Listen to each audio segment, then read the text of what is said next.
Orlando, क्या हाल चाल। तो द ग्रेट रूलर के एक और एपिसोड में आपका स्वागत है। तो एपिसोड 28 में आपने देखा कि जो हमारा मुचैन होता है ना, वो एक बंदे को धुन डालता है और भाई वो बंदा मुचैन की पिटाई से बचने के लिए मुचैन को एक स्क्रॉल दे देता है और वहां से चला जाता है। और अब आगे और हाँ, नोवेल अलग है और एपिसोड अलग है, इसलिए मैचिंग मत करना, ठीक है। नहीं कहो कि नोवेल अलग चल रही है और एपिसोड में अलग है। तो एपिसोड 29 की शुरुआत होती है और हमें एक बंदे को बताया जाता है जिसका नाम चाओकी होता है और ये वही बंदा है जिसे हमारे मुचैन ने पिछले एपिसोड में पीटा था, ठीक है। अब ये बंदा चलता है तो यहाँ पर मुचैन को एक हेवन फ्यूजन लेवल के बीस्ट के बारे में बताने लगता है कि मैं आज से एक हफ्ते पहले आइस वैली में किसी चीज की खोज करने के लिए गया था और वहां पर मुझे एक फ्यूजन लेवल का बीस्ट मिल गया था जो कि बहुत ही ज्यादा पावरफुल लग रहा था, इसलिए मैं वहां से अपनी पूछ पटाकर भाग आया वापस। बोला जाए तो डर कर भाग आया था वापस, लेकिन उस जगह पर बहुत अच्छी अच्छी चीजें हैं, अगर हम वहां पर गए तो हम माला माल हो जाएंगे। और तो और वो मैजिकल बीस्ट भी बहुत ही खास है, इसलिए हम अगर उसे भी मारने में रहे तो फिर तो हम और भी ज्यादा माला माल हो जाएंगे। अब भाई साहब ये कहकर चाओकी चलता है तो एक स्क्रॉल, बोला जाए तो एक पेंटिंग हमारे मुचैन को बताने लगता है कि ये उस मैजिकल बीस्ट की पेंटिंग है। तो मुचैन चलता है तो उस पेंटिंग को देखने लगता है, बोला जाए तो स्क्रॉल को देखने लगता है। अब जैसे मुचैन उसे देखता है ना तो वो समझ जाता है कि ये जो बीस्ट है ना ये बहुत ही ज्यादा पावरफुल है और तो और एक कम से कम हेवन फ्यूजन लेवल पर तो होगा ही होगा। और तो और इस बीस्ट को देखकर मुझे ऐसा लगता है कि कम से कम इसकी रैंक 50 से 80 के बीच में होनी चाहिए और अगर अनुमान मेरा ठीक है तो ये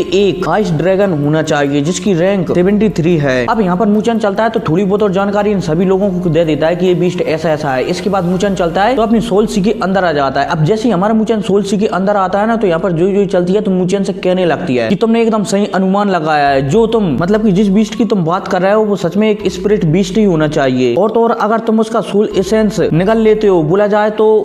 एब्सॉर्ब कर लेते हो, तो तुम्हारी पावर बहुत ही ज्यादा बढ़ जाएगी। और भाई साहब जब जोई की बात हमारा मुचैन सुनता है ना तो मुचैन चलता है तो जोई से कहने लगता है कि वैसे तुम मेरी बिल्कुल भी चिंता नहीं करती, तो आज भला तुम मेरी इतनी चिंता क्यों कर रही हो। अब भाई मुचैन की ऐसी बात सुनकर यहाँ पर जोई भी कहने लगती है कि मैं इसलिए तुम्हारी चिंता कर रही हूँ क्योंकि वो मैजिकल बीस्ट बहुत ही ज्यादा पावरफुल है और उसके हाथों से तुम मर सकते हो और अगर तुम मरे तो मैं भी मर जाऊंगी, इसलिए मुझे तुम्हारी चिंता है, समझ गए ना। तो मुचैन भी चलता है तो जोई की बात समझ जाता है। अब इतने में सीन शिफ्ट होता है और दोबारा से हमें बाहर का सीन बताया जाता है जहाँ पर किंगलिंग कह रही होती है कि वो हेवन लेवल पर है, सॉरी हेवनली फ्यूजन लेवल पर है, अगर हम उसके पास गए तो शायद वो हमें जिंदा भी नहीं आने देगा यहाँ पर। और तो और उस बीस्ट से लड़ने के लिए हमें भी किसी हेवनली फ्यूजन लेवल की जरूरत पड़ेगी। अब जैसे यहाँ पर ये सभी के सभी लोग किंगलिंग की बातें सुनते हैं ना तो ये हैरान हो जाते हैं कि हेवनली फ्यूजन लेवल का बंदा हम उस बीस्ट को हराने के लिए कहां से लाएंगे। लेकिन इतने में मुचैन चलता है तो यहाँ पर किंगलिंग से कहने लगता है कि नहीं, हमें हेवनली फ्यूजन लेवल की आवश्यकता नहीं पड़ेगी क्योंकि मेरे ख्याल से वो बीस्ट इतना ज्यादा समझदार नहीं है जितना की हम सोच रहे हैं, क्योंकि अगर वो इतना समझदार होता तो वो चाओकी को वहां से बचकर ही नहीं आने देता, वो वहीं चाओकी को ठिला देता। और भाई साहब जैसे मुचैन यहाँ पर एक कहता है ना तो सभी के सभी बंदे सोचने लगते हैं कि हाँ एकदम मुचैन सही कह रहा है, चाओकी तो वहां से जिंदा बचकर आ गया, इसलिए हो सकता है कि वो बीस्ट इतना ज्यादा पावरफुल ना हो जितना कि हम मान रहे हैं उसे। अब इतने में मुचैन चलता है तो यहाँ पर सभी से कहने लगता है कि ठीक है, हम उस बीस्ट को पकड़ने के लिए, बोला जाए तो उसे निपटने के लिए उसके पास जाएंगे, इसलिए हमारे साथ कमजोर बंदे तो बिल्कुल भी नहीं जा सकते क्योंकि वो बीस्ट जरूर पावरफुल हो सकता है। इसलिए जो भी बंदा स्पिरिचुअल स्टेज से नीचे है, बोला जाए तो आत्मा लेवल से नीचे है, वो हमारे साथ नहीं चल सकता। अब जैसे मुचैन एक कहता है ना तो मुचैन का दोस्त और टूनर मुचैन की बात मान लेते हैं। अब सीन शिफ्ट होता है और हमें एक दिन बाद का सीन बताया जाता है जहाँ पर बहुत सारे बंदे एक जगह पर इकट्ठा हो रहे हैं एक चीज से, बोला जाए तो एक मैजिकल बीस्ट से लड़ने के लिए। हालांकि मुचैन ने पहले ये अनुमान लगा लिया था कि इस बीस्ट से लड़ने के लिए बहुत सारे बंदे इकट्ठे होंगे, लेकिन अब मुचैन चलता है तो यहाँ पर इंतजार करने लगता है अपनी टीम को लेकर, क्योंकि मुचैन ये बात बहुत ही अच्छी तरह से जानता है कि कोई ना कोई तो जल्दबाजी करेगा और इस बीस्ट पर हमला करेगा। अब मुचैन यहाँ पर इंतजार कर ही रहा होता है, तभी एक बंदा चलता है तो इस मैजिकल बीस्ट की गुफा में ही हमला कर देता है। और भाई साहब जैसे ये हमला मैजिकल बीस्ट की गुफा में लगता है ना तो यहाँ पर जमीन कांपने लगती है और दूसरी पली ये उस जमीन से, बोला जाए तो उस गुफा से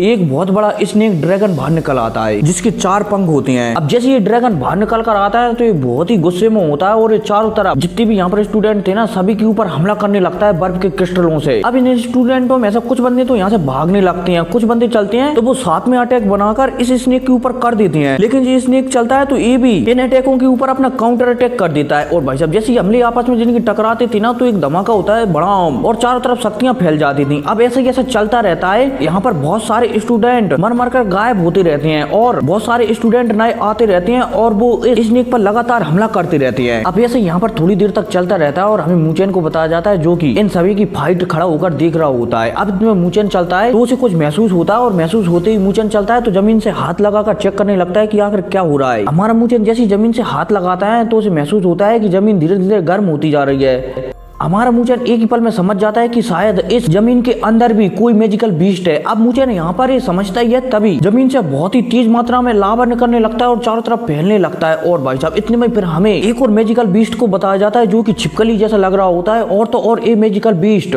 70 नंबर का मैजिकल बीस्ट है, मतलब कि ड्रैगन बीस्ट है ना, जो इससे भी ज्यादा पावरफुल बीस्ट है। अब इतने में हमें चाओकी को बताया जाता है जो कि इस बीस्ट को देख रहा होता है, जो कि लावा से बना हुआ होता है। और भाई साहब जैसे चाओकी इसको दिखता है तो चाओकी थोड़ा हैरान हो जाता है और यहाँ पर कहने लगता है कि इससे मैंने पहले यहाँ पर कभी नहीं देखा था, ये कहाँ से आ गया। लेकिन इतने में यहाँ पर मूचेन बोल जाता है कि मेरे ख्याल से ये एक हेवनली फ्यूजन लेवल का बीस्ट है और तो और मेरे ख्याल से इसकी रैंक 70 के करीब होगी, इसलिए ये स्नेक ड्रैगन बीस्ट से ज्यादा पावरफुल है। और तो और आज से पहले मैंने कभी नहीं सुना कि दो हेवन फ्यूजन लेवल के बीस्ट एक साथ रहते हो, इसलिए पक्का ये आपस में लड़ेंगे और अगर ये दोनों आपस में लड़े तो हम इसका फायदा उठा सकते हैं, इसलिए हमें थोड़ी देर के लिए यहीं पर रुकना चाहिए। और भाई साहब इतने में हमें अब इन दोनों मैजिकल बीस्टों को बताया जाता है जो कि आपस में एक दूसरे को देखकर ढाल रहे होते हैं। और तो और फिर हमें इतने में आस-पास के स्टूडेंटों को भी बताया जाता है जो कि इन दोनों मैजिकल बीस्टों को आमने सामने खड़े हुए देखकर यहाँ से भागने लगते हैं कि भागो यहाँ से, वरना शायद ये लोग हमें कभी जिंदा नहीं छोड़ेंगे यहाँ से, इसलिए भागो। इतने में हमें मूचेन को भी बताया जाता है जो कि यहाँ से सभी को भागते हुए देख रहा होता है। भाई साहब इतने में मूचेन के दिमाग में आवाज आती है कि मूचेन ये तो हेवन लेवल का, बोले तो हेवनली फ्यूजन लेवल का बीस्ट है, अगर तुम इन दोनों बीस्टों का सोल्यूशन लेने में कामयाब रहे तो तुम्हारी पावर बहुत ही ज्यादा बढ़ जाएगी। और इस बात की चिंता मत करना कि तुम इसे ऐसे हराओगे, अगर तुम्हें कभी भी आवश्यकता पड़े तो तुम मुझे बुला सकते हो। और भाई साहब जो की ऐसी बातें सुनकर हमारा मूचेन भी सिर हिला देता है कि ठीक है मैं बुला लूंगा अगर मुझे आवश्यकता पड़ी तो तुम्हारी। और भाई साहब सिर हिलाते ही सीन शिफ्ट होता है और हमें फिर इन दोनों बीस्टों की लड़ाई को बताया जाता है जो कि एक दूसरे पर अब हमला करने लगते हैं। लगे तिरी यही मैजिकल बीस्ट चलता है तो एक अपनी आग से हमला करने लगता है और भाई स्नेक ड्रैगन चलता है तो वो अपनी आइस से इस मैजिकल बीस्ट पर, बोला जाए तो इस आग वाले ड्रैगन पर हमला करने लगता है, आग वाले छिपकली पर हमला करने लगता है। अब काफी समय तक इनके बीच ऐसी फाइट चलती रहती है, लेकिन एक समय बाद जो आइस वाला मैजिकल ड्रैगन बीस्ट था ना वो कमजोर होने लगता है, क्योंकि उसने इस बीस्ट से लड़ने से पहले बहुत समय तक स्टूडेंटों से भी फाइट कर ली थी, इसलिए वो थोड़ा थोड़ा कमजोर होने लगता है। और भाई साहब जब ये आइस वाला बीस्ट यहाँ पर कमजोर होता है ना तो यहाँ पर चाओकी चलता है तो तुरंत हमारे मूचेन से कहने लगता है कि मूचेन आइस बीस्ट शायद कमजोर हो चुका है, इसलिए अब हमें यहाँ पर हमला करके इस आइस बीस्ट को ठिला देना चाहिए। लेकिन मूचेन चलता है तो यहाँ पर मना कर देता है कि नहीं नहीं अभी हम हमला नहीं करेंगे, मेरा इंतजार करो जब तक कि मैं नहीं कहूँ, जब तक हम हमला नहीं करेंगे। और भाई साहब मूचेन की इतनी कहती है कि दोबारा से सीन शिफ्ट होता है और दोबारा से हमें इन बीस्टों की फाइट को बताया जाता है। लेकिन अब इतने में ये आइस ड्रैगन चलता है तो यहाँ से तेजी से भागने लगता है। अब उसी के पीछे चलता है तो वो यहाँ पर ये फायर ड्रैगन है ना, ये भी उस आइस ड्रैगन के पीछे भागने लगता है। अब भाई साहब इनके भागने के बाद हमारा मूचेन चलता है तो वो भी इन दोनों बीस्टों का पीछा करने लगता है। अब जैसे यहाँ से मूचेन जाता है ना तो मूचेन के पीछे लगभग बहुत सारे बंदे थे तो वो भी तेजी से मूचेन का पीछा करने लगते हैं। और फिर क्या इसी पीछा करी के साथ एपिसोड खत्म हो जाता है। तो मिलते हैं अगले वीडियो में, टेक केयर।